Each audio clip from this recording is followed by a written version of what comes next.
So chat, welcome back to the channel, it's Fox2, and today I am bringing back the pre-update reviews that I used to do, since that was something you guys requested I do in a recent poll I made.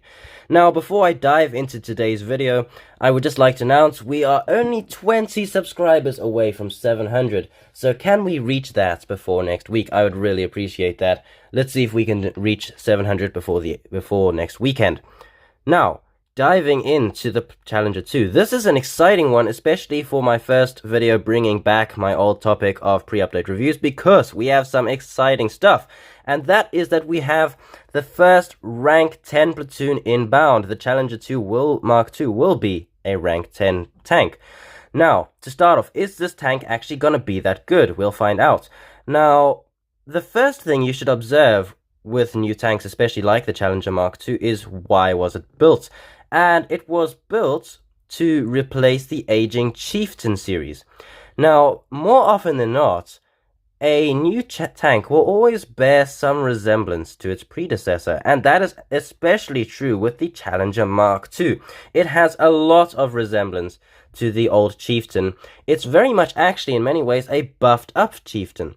So let's take a look at what it carries. Now, to start off, the Challenger Mark II, it's quite a large tank. I mean, it's got a very big profile, which is not the end of the world, although it does mean you're going to have to be careful with how you hide your tank. You're not going to be able to use all the same hiding spots you can use with smaller vehicles, but that's, like I said, not too much of a big problem. What this tank does have as an advantage is, just like the old Chieftain, it's very good armor-wise, especially the turret.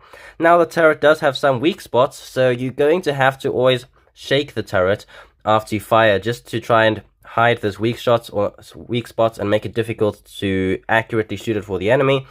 But turret-wise, it's actually very, very strong. Even the hull has got decent armor. It's not incredible, but it is decent. And that is one of the main features of this tank. Now let's get into the stats. So with the gun here, we can see we've got a 120mm rifled gun. That's an interesting feature with a lot of British tanks, especially the Challenger series, is that they carry rifled guns, while most of the other counterparts from other countries carry smoothbore guns, which is a very interesting thing that the British decided to do, which is to stick with rifled guns and not go with smoothbore guns like the rest of the countries. Now, getting to the stats, it's 120mm, which is pretty average. It's nothing special. The speed is not insane, to say the least, especially with many of its counterparts will be in the game pretty soon, such as the Leopard 2s. The speed is not that good. 56 kilometers an hour top speed forward. It will get you there, definitely. It's not bad, but it's definitely not at the level of many of its counterparts, although it does make up for the speed with the armor, like I did mention. And it's got the 37 kilometers an hour backwards, which is something I am very happy about, because if you know British and American tanks, they have a long history of having pathetic reverse speeds. In fact, Russian tanks too, many of them. But the British stuck with that for quite long. In fact, if you look at the Chieftain had an absolutely horrific reverse speed. And 37 kilometers an hour top speed backwards is actually quite good. The horsepower per ton, 19 horsepower per ton, it's close to average, a little below average, but it's not too bad. And average penetration of 408mm. You shouldn't really trust this penetration marker. You should rather check the individual shells. And then we have a reload time of 5 seconds. That is very, very good. I like the 5-second reload time, but I will come back to a little issue there later that I have a concern about. The turret rotation speed is okay, pretty average, nothing special there. Now let's get into the shells of the Challenger Mark II.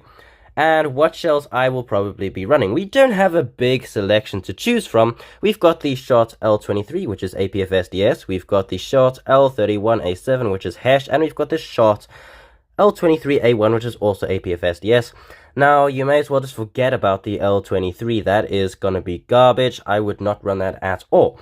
Now, getting into the shells that you should run. We've got the APF SDS round, which is the Shot L23A1. This is gonna be the primary round you should run as your first shell. I will get into how many you should run in a second, but let me just first take a look at the stats. We've got 390mm of penetration. That is not insane, to say the least. That's actually quite below average. A lot of tanks at this tier, especially when they add the tier above as well. When we get tanks such as the Abrams and stuff, they have much higher penetration on the APF SDS. I've seen tanks with up to, I think, about 460 millimeters of penetration on the APF SDS, although the average will be about 410 to 420 millimeters penetration on the APF SDS, so 390 millimeter, not insane. And then we have HESH. This is something that really makes UK vehicles very special. The British have a particular love for the HESH rounds, and we've got 150 millimeters of penetration value, which is pretty solid. That will be a lot of fun, especially for all the memers out there who like making memes. They're gonna love the HESH rounds. Now, how many rounds would I run? I am probably gonna go with either a setup of 22 APF SDS and 2 HESH, or 20 APF SDS and 4 HESH.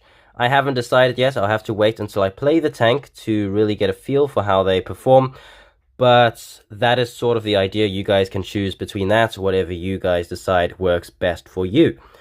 Now, let's take a look at some of the other vehicles in the platoon. We have got the TTD, which is a South African vehicle, the Desert Warrior, and the Rooikat as well, the SPA A1 in particular, which is also a South African vehicle.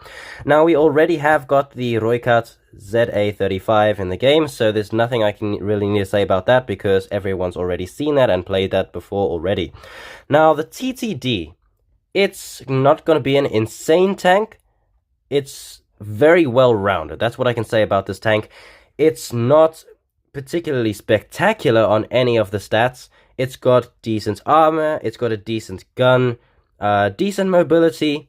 It's very just well-rounded. The South Africans went for pretty much an all-rounder on everything, just making the stats on pretty much most aspects at an okay level and not specifically focusing on something insane. Like, for example, the Challenger, its main focus is armor.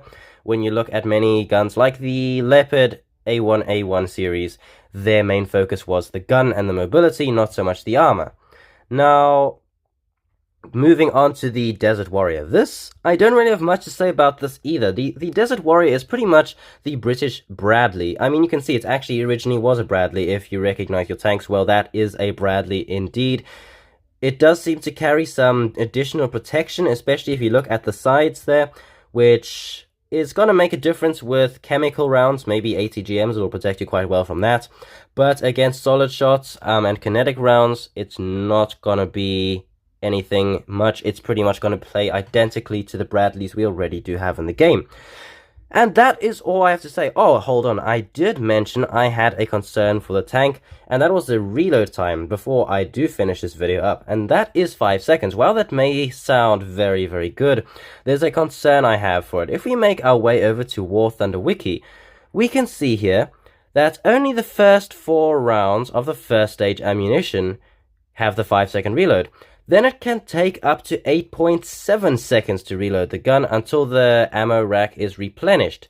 So that is a concern I do have for the game. I do not know if Gaijin intends to add this feature to War Thunder Mobile, since they don't have all the realistic details they do have in the PC version.